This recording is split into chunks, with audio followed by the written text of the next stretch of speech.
और शरद यादव सदियों में कोई एक पैदा होते हैं। पिछड़ा समाज तो उनका हमेशा ऋणी रहेगा। जो उन्होंने पिछड़े समाज के लिए किया उनको उसका कोई प्रतिदान नहीं मिला। जातिवाद भी बहुत झेला। अंतिम समय में उनको लुधियाना दिल्ली के आसपास तक घर नहीं दिया गया क्योंकि शरद यादव को घर नहीं देंगे। नहीं, ये तो और छतरपुर में आके रहना। सिस्टम ने उनको यहाँ कर पटका। हालांकि उनके चेहरे पर हमने कभी कोई मलाल और शिकन, बड़ी बड़ी लड़ाइयाँ लड़ी। 74 के बाद कोई लोकसभा चुनाव ऐसा नहीं है जिसको उन्होंने न लड़ा हो। लोग राज्यसभा और विधान परिषद जाते हैं, वो राज्यसभा मेंबर रहते हुए लोकसभा चुनाव लड़ते। हम लोग 90 की एक generation first coming I university में, जो ओबीसी मंडलाइट संदर्भ में सोच विचार रही है, तो उनका जाना हम लोग के लिए अपूर्णीय क्षति हो गया। अगर जब समुंदर शांत होता है तो उस सुबह जरूर होती है, उछाल जरूर मारता है। सोशल जस्टिस के सिपाही मंडल मसीहा शरद यादव अब नहीं रहे। लालू यादव उसकी आखिरी कड़ी हैं, लेकिन अब वो संसद भी नहीं आ सकते, अस्वस्थ भी हैं। जयंत है, जयंत मान लिया जाए कि अब संसद में सोशल जस्टिस की आवाज़ नहीं गूंजेगी, नहीं कोई अब नहीं बचा। नहीं, ये तो नहीं कहूँगा, लेकिन ये कहूँगा कि उतनी सशक्त आवाज़ तो नहीं दिखाई पड़ती है। और शरद यादव सदियों में कोई एक पैदा होते हैं। और मैं इसलिए कह रहा हूँ कि बहुत निर्भीकता के साथ और बड़े दर्शन के साथ उन्होंने जीवन भर लड़ाई लड़ी नीति निर्माण के लिए। और वो खुद भी कहते थे, और हम लोग भी इस बात को महसूस करें कि 3 बड़े काम उन्होंने 43 साल के संसदीय जीवन में किए। एक, पिछड़ों को 27% आरक्षण सरकारी नौकरियों में दिलवाने के लिए मंडल लगवाया। आई रिपीट कि शरद यादव जी नहीं होते तो मंडल नहीं लगता। इसको 1000 बार कहा जा सकता, और मैंने कहा है। वीपी सिंह जी को किस तरह से उन्होंने कन्विंस किया, तमाम वो तो कहते हैं कि मैंने हमने जूता रख के लागू करवाया। तो वो बार्गेन था, नहीं तो दूसरा बड़ा काम कि उन्होंने महिला आरक्षण में कोटे के अंदर कोटे की सिर्फ पैरोकारी ही नहीं की, बल्कि उन्होंने कहा कि 33% नहीं 66% कर दो। लेकिन उसमें भी दिखाते रहे इन लोग। हाँ, पिछड़े पसमानदा समाज की महिलाएं हों। देवेगौड़ा जी ने कहीं सिविल सोसाइटी की महिलाओं के बीच कमिट कर दिया, लेकिन उन्होंने उनको समझाया मान के। फिर गुजराल साहब जब लागू कर रहे थे तो उन्होंने कहा कि प्राइम मिनिस्टर कोई भगवान होता है क्या, और फिर वो रुक गया। 177 महिलाएं जो एक ही तरह की दिखाई पड़ती हैं आपको सदन में आज से 27-28 साल पहले, वो रुक गया। और आज भी इस बात की उम्मीद है कि जब भी लागू होगा उसमें पिछड़े पसमानदा तबके की महिलाएं भी नज़र आएंगी। मतलब भगवती देवी भी होंगी, फूलन देवी भी होंगी, सकीना अंसारी भी होंगे। तीसरा बड़ा काम, कास्ट सेंसस के लिए उन्होंने कंसेंसस बनवाया, और फ्लोर ऑफ द हाउस पर प्राइम मिनिस्टर ने कमिट किया कि हम करवाएंगे। ये और बात है कि बेईमानी कर ली गई। तो ये 3 बहुत बड़े काम उन्होंने किए। तो कुछ लोग लिख रहे हैं कि बीजेपी को भी रास्ता उन्होंने दिखाया, एनडीए के संयोजक थे। ये तो हुआ कि बहुत लेकिन क्या किस्म की व्याख्या, ये वो लोग हैं जिनको लूड़ अकील नहीं, वो इस तरह की बात बोलते हैं। लेकिन लोग उसमें भी काउंटर भी कर रहे हैं कि 90% मुसलमानों को भी ओबीसी रिजर्वेशन में उन्होंने शामिल करवाया। हाँ, नहीं, दूसरी बात मैं कह रहा हूँ कि आप मुझे एक पॉलिटिशियन बता दीजिए जिन्होंने अपने छात्र जीवन में, जब कभी उन्होंने छात्र संघ का चुनाव लड़ा हो 70s के दौर में, एबीवीपी के साथ मिल के चुनाव ना लड़ा हो। समाजवादी युवजन सभा कांग्रेस के खिलाफ उनके साथ मिलकर चुनाव लड़ते थे। लगता है तेजस्वी यादव आए हैं। और ये तस्वीरें पहले दिखा दूं, फिर बात करेंगे। ये देखिए तस्वीरें हैं, और लगातार लोगों को आने का सिलसिला जारी है। और जयंत थे, सोशल जस्टिस को करीब से समझते हैं, और इन्होंने ओम बिरला आए हैं। ये तस्वीरें दिखा रहे हैं, ओम बिरला हैं, लोकसभा के स्पीकर हैं जो आए हैं। तो हैं जयंत हैं मेरे साथ। तो जयंत, क्या कहा जाए कि जो नई लालू यादव जी अब मात्र बचे, मुलायम सिंह नहीं रहे, रामविलास जी नहीं रहे, अजीत सिंह जी नहीं रहे। तो 3 महीने पहले ही नेताजी जब गुजरे तो मोहतरम लालू जी और शरद जी दोनों ने मिल के तालकटोरा स्टेडियम में जिस तरह से याद किया उनको। बड़े पाए के समाजवादी नेता थे, और शरद जी तो बहुत भावुकता के साथ बोल रहे थे कि चौधरी साहब के बाद अगर किन्हीं ने मेरी राजनीति में मदद की तो वो मुलायम सिंह यादव जी थे। बड़े भाई की तरह थे। 86 में राज्यसभा का पर्चा अपने से भर के शरद जी के लिए उन्होंने ये किया।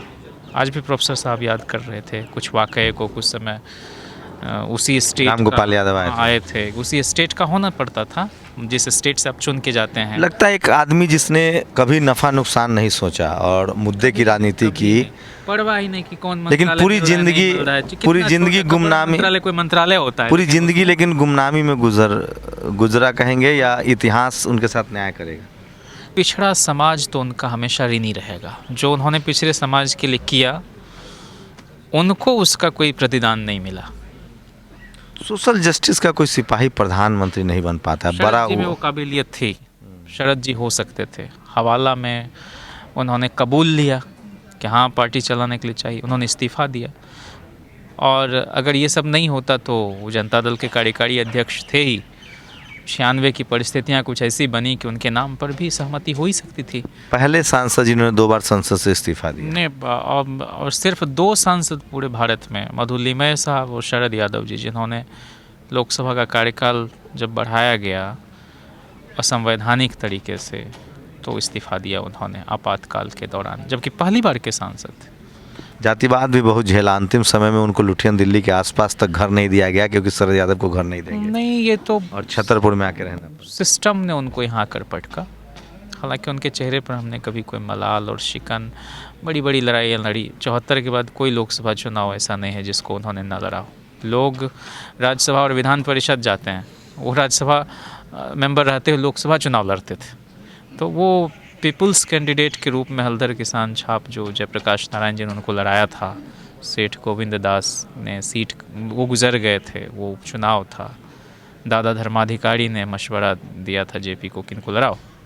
तो ये वो लोग हैं से लेकर पीपल्स कैंडिडेट के बाद वो पीपल्स पॉलिटिशियन के रूप में लोगों के बीच रहे। तो हम कोई नई पौध में आपको उम्मीद दिखती है, जो इन कर्पूरी ठाकुर हो, जगदेव बाबू हो, रामस्वरूप वर्मा हो, सोनेलाल पटेल हो, मान्यवर कांसी राम साहब हो, या शरद जी हो, या मुलायम सिंह यादव हो, इनकी लेजेसी को आगे बढ़ाएगा सोशल जस्टिस की लड़ाई? देखिए, सबकी अपनी यात्रा रही है। एक समय में कोई नहीं सोचा होगा कि चौधरी साहब के जाने से जो रिक्तता पैदा हुई वो कभी भर सकेगी, लेकिन लोग आते गए।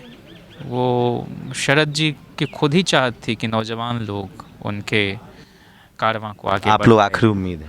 नहीं, मैं ये तो नहीं कह रहा हूँ, मैं तो ये कह रहा हूँ कि उनके पदचिन्हों पर थोड़ा बहुत भी चल सकूँ।